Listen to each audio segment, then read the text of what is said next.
Good morning all teachers. स्वागत है आपका दीपक क्लासेस में। और आज हम सजेशन क्लास लेकर के आए हैं सभी शिक्षक भाइयों के लिए। तो ये एक सजेशन है, न्यू सत्र आपका आज से चालू हो गया है। मॉर्निंग में ऑफ कोर्स हम 7 बजे वीडियो बना रहे हैं। कारण ये है कि जो न्यू सत्र है आपका, न्यू सेशन है आपका 2026-27, तो इससे रिलेटेड आज 1 अप्रैल से आपकी कक्षाएं चालू हो रही हैं। तो एक शॉर्ट वीडियो वो फास्ट तरीके से हम समझाएंगे ताकि आप आपकी क्लासें आप चालू कर पाएं, प्रॉपर कर पाएं।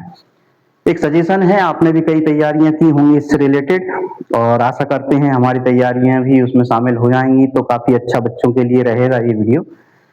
तो बैक टू स्कूल, जैसे कि हम बच्चों से कहें कि भाई चलिए आप दोबारा स्कूल जाना है, आपको दोबारा से आपकी हो गई छुट्टियां, आपने अभी मनाई जो बीच में शॉर्ट छुट्टियां, तो समर वेकेशन में शॉर्ट जो छुट्टियां हैं, कम से कम छुट्टियों के बाद अब हम दोबारा स्कूल की तरफ लौट रहे हैं।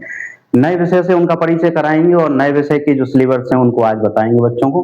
बट ऐसा नहीं कि आते से ही बच्चों को अपन पूरा बोझ लाद दें, उनको पढ़ाई कर दें, वो घबरा जाएं, डर जाएं और आगे की क्लासों में फिर वो इन्वॉल्व ना हो पाए।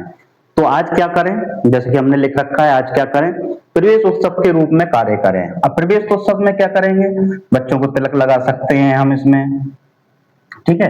तो तिलक लगाएं उनको, ज्यादा से ज्यादा जैसे पुष्प यदि उपलब्ध हैं तो पुष्प बारिश कर दें, उनको पुष्प वर्षा कर दें, थोड़ी सी तिलक लगाएं, है ना, रोड़ी लगाएं और इसके बाद उनका वेलकम करें। टॉफी यदि आपके पास अवेलेबल है तो चॉकलेट या टॉफी से उनका, मिष्ठान से उनका मुंह मीठा करें। नेक्स्ट फिर आपकी जैसे असेंबली होती है तो प्रार्थना प्रेयर जो होती हैं, जो आपने नया शेड्यूल बनाया होगा प्रार्थना का या कल्चर वाइज जो प्रेयर आपके यहाँ होती है उसका एक शेड्यूल बना करके असेंबली में उनको कराएं। अब इसके बाद हम क्या करेंगे, इसके बाद आप यहाँ पर हिंदी, अंग्रेजी या संस्कृत में बच्चों की जो भाषा में इंटरेस्ट है, बच्चों का जो रुझान है उसमें उनका परिचय लेंगे।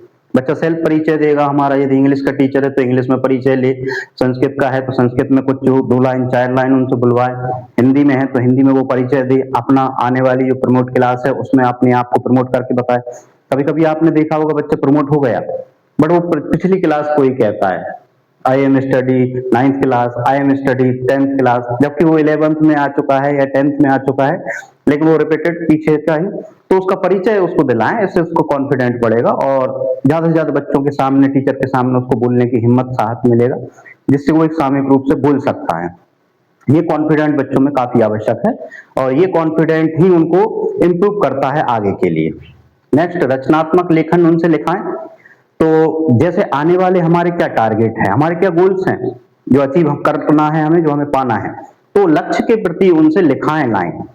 लिखाने से मतलब ये है कि वो कुछ राइटिंग में लिखेगा, लिखेगा तो हिंदी में भी लिख सकता है, इंग्लिश में भी लिख सकता है, संस्कृत अच्छी है तो संस्कृत भाषा पे भी पकड़ के लिए वह लिख सकता है राइटिंग में।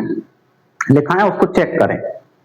क्विज प्रश्नोत्तरी हम दे सकते हैं, पुराना जो उसका हिंदी का बेसिक है, पुराना इंग्लिश का बेसिक है, पुराना संस्कृत का है, मैथमेटिक्स से कुछ सवाल हैं, साइंस से कुछ सवाल हैं या सोशल स्टडी से कुछ ऐसे जीके क्वेश्चन हैं, तो वो उनसे कुछ अपन प्रतियोगिता के रूप में 10 क्वेश्चन मिनिमम, यदि ज्यादा नहीं है तो भाई 5, कुछ 10 ऐसे क्वेश्चन उनको रखें और सही जवाब देने पर उनको प्रोत्साहित के रूप में प्रोत्साहन या कुछ गिफ्ट दें, छोटा सा, ज्यादा लेंदी नहीं, छोटा छोटा कुछ गिफ्ट दें, आइटम। इससे क्या होगा, इससे एक दूसरे के बच्चे जब देखेंगे तो वो और प्रोत्साहित होंगे। तो पुराना जो जीके है, पुरानी जो क्लास है उसकी स्टडी करेंगे। अब फिर छुट्टियां लगने वाली हैं, अप्रैल तक की पढ़ाई होगी नेक्स्ट, तो हम जो उनको इस अप्रैल में पढ़ाने वाले हैं वो इसको रिवाइज करेंगे, इसको पढ़ेंगे और उनसे अपन ये कहेंगे कि भाई नेक्स्ट जो आपका अगला जुलाई से आएंगी क्लासें या जून लास्ट से क्लास लगेंगी, उसमें हम दोबारा यही एक्टिविटियां अपनाएंगे।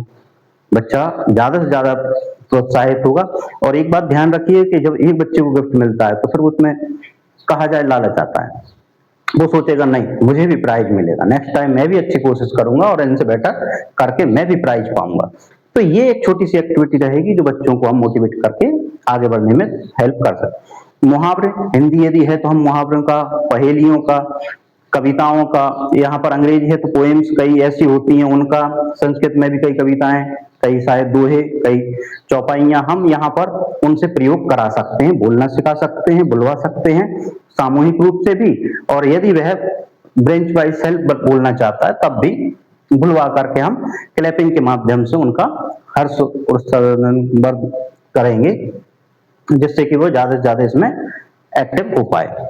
पाठ्यक्रम की जानकारी देंगे एक्सपोर्ट्स, जैसे कि 26 और 27 का आपका न्यू जो पाठ्यक्रम लगा होगा उसकी जानकारी अधिकांश बच्चों को नहीं है भैया। अब उनको क्या पढ़ने मिलना है, क्या कोर्स रहेगा, किताबों में कितने पार्ट रहेंगे, कौन कौन से पार्ट नए हैं, कौन पुराने हैं, कौन बदला रहे हैं। ऑफ कोर्स कई सारा कोर्स अभी अपडेट नहीं हुआ है, उसमें भी टाइम लग रहा है, लेकिन फिर भी एक जो नॉर्मल रूपरेखा है हमारे पास वो बच्चों को हम सिलेबस की देंगे। इससे बच्चों को आगे की पढ़ाई की और अपने सिलेबस की एक कंप्लीट जानकारी होने से वह मजबूत तैयारी कर पाएंगे। नेक्स्ट हम उनको देखें लेख मासिक पत्रिका, एक डायरी के रूप में या एक पत्रिका के रूप में कुछ लाइनें हम पर डे उनको लिखने के लिए देंगे, या उनसे कहेंगे कि भाई आज आप लिखें, हर दिन का आप लिखें, थोड़ा थोड़ा लिखें।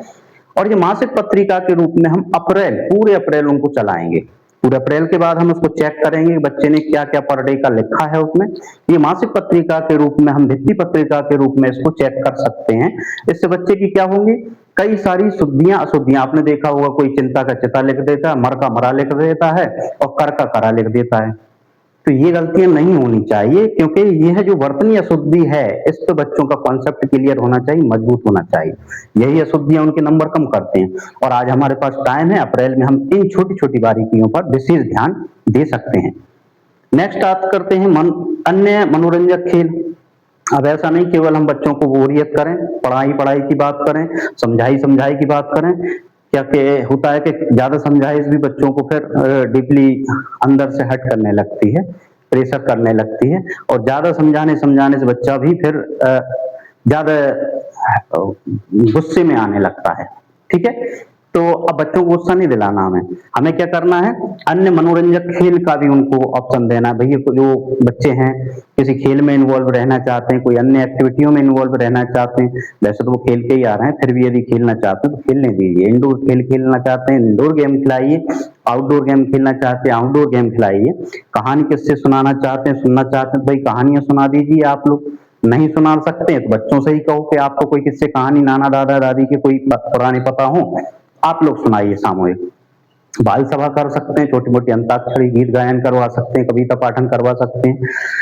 तो ये कुछ एक्टिविटियां हम छोटे पॉइंटों में लेकर के आए थे और चाहते थे कि भाई आप लोगों के साथ शेयर करें, ताकि आपको भी एक गाइडेंस मिले। और जो टीचर्स जैसे कि अभी जाने वाले हैं, अफकोर्स हो चुका है टाइम स्कूलों का और हम भी निकलने ही वाले हैं, हमारा भी टाइम हो गया है, तो वीडियो क्लोज करते हैं। और यहाँ पर एक सजेशन दिया है, आपके पास कोई बेस्ट सजेशन हो तो कमेंट्स कीजिए, और हमारे सजेशन यदि आपको लगे अच्छे हैं तो लाइक कीजिए। देव सर कोचिंग क्लासेस में आपका बहुत बहुत धन्यवाद और वीडियो देखने के लिए बहुत बहुत आभार। तो ये प्रेम सदैव बनाए रखिए और हमें ज्यादा से ज्यादा लाइक कमेंट्स कीजिए, ताकि हम भी आगे बढ़ पाएं और आपके लिए ऐसे वीडियो प्रोवाइड करा पाएं। Thank you for watching video, thank you बहुत बहुत धन्यवाद, शुक्रिया।